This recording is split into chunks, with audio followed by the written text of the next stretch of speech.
Hello everyone and good morning. As you can see, I'm coming from one of my favorite places, which is the car wash here in Boca, corner of Dixie and Spanish River. They have an amazing deal, $33 a month for all the car washes you could ever want. So $33 a month for all the car washes, and then if you want the inside done, $6. How can you beat that? So I always enjoy coming here, especially on the weekends. Want to get the inside of the car done. It's just one of those things that just makes me happy. Don't ask me why, but it does. In any event, I'm enjoying this wonderful winter we're having here in Florida, all 48 hours of it, so that's exciting. But I did want to share a couple of thoughts with you. First of all, I was made aware this week that the money we're supposedly getting here in Florida is being used apparently entirely for medically assisted treatment, which to me just is insanity. Apparently we're going to give money to pharmaceutical companies who are, I think, in large part responsible for the opioid epidemic we're having here, and we're going to give them more money so they can help people who are already addicted to the drugs they gave them before we gave them this money. So we're going to give them things like Subuxone and whatever other drugs they have in their arsenal, and we're going to wean people off oxys, roxys, or whatever else they've been taking, and we're going to give them another drug, another pharmaceutical that the pharmaceutical companies have come up with. So to me, that's insanity. We should be promoting in large part, abstinent-based treatment. We have amazing treatment centers down here in Florida. You know, I'm a big proponent of the Marchman Act because I think that you have to make the decision for people to go into treatment because they can't make it for themselves. So, you know, I wanted to share that thought with you. I really am a little irritated about it, and it's just politics at its finest. So really, shame on the folks in Tallahassee if this is how they're spending the money we're supposed to be getting here to help all the people that need help. And as I've said before, if we don't get these people into treatment, this is going to get worse. So, just insanity.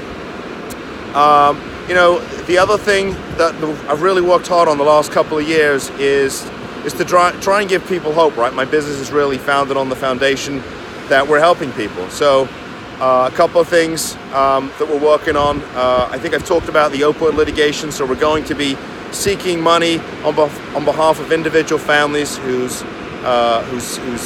members have been terribly affected by the addiction epidemic that's ravaged the entire country. So you may have read that some of the states are suing. Well, we're suing on behalf of the families. You know, great for the states. What about the families that have lost loved ones, who have spent thousands and thousands of dollars getting their kids and loved ones into treatment because of this opioid epidemic? So if you think that you would be interested in participating in that litigation, give us a call. You can call me on the office line, 561-419-6095, and tell my receptionist you're calling about the opioid litigation. Something else that we're really excited about that we're now exploring that looks like it's going to come to fruition is we want to help families that have been affected by addiction and mental illness to really plan for the future. You know, I didn't even think about any kind of sort of estate planning until my father died at the beginning of the year, and now I've had to really think about that because I'm responsible for taking care of my mother, and what happens if I go before she does? Who's going to take care of her? And from a financial perspective, that has to be sort of discussed and analyzed and a plan laid out. So Audra, who you know, as part of my team who takes care of my guardianship work and also is a brilliant estate planning lawyer, is going to be working on me with our latest project, which is estate planning for families that are dealing with addiction and mental illness. So what we're really talking about here is helping families where there has been somebody in the family who's had an addiction and mental illness, and you know we're planning. So if mom and dad or mom or dad leaves this earth before the child, who's going to take care of the child if there's a relapse? Who's going to take care of the child if they need help, right? Who's going to make sure the assets that are there for the sake of the beneficiaries, right, are protected? So we're putting together a plan of action. We want to help these families because, as you know, addiction and mental illness don't just affect the one who's dealing with it, right? It affects the entire family. It's like a metastasizing cancer that affects everybody in the family.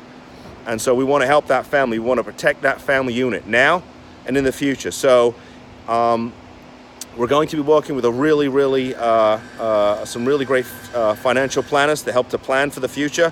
So if you're interested in any of that, please give us a call. We want to help you, and enjoy this wonderful winter weather where you can. I don't know how much longer it's going to last, but it's really beautiful outside. It's sunny, a little chilly, but it's great. So listen, have what's left of the weekend. Enjoy it, and I look forward to chatting with you soon. And also, thank you for the amazing comments and phone calls and text messages I get, and the hugs. It's inspiring stuff. So please don't stop. Bye-bye.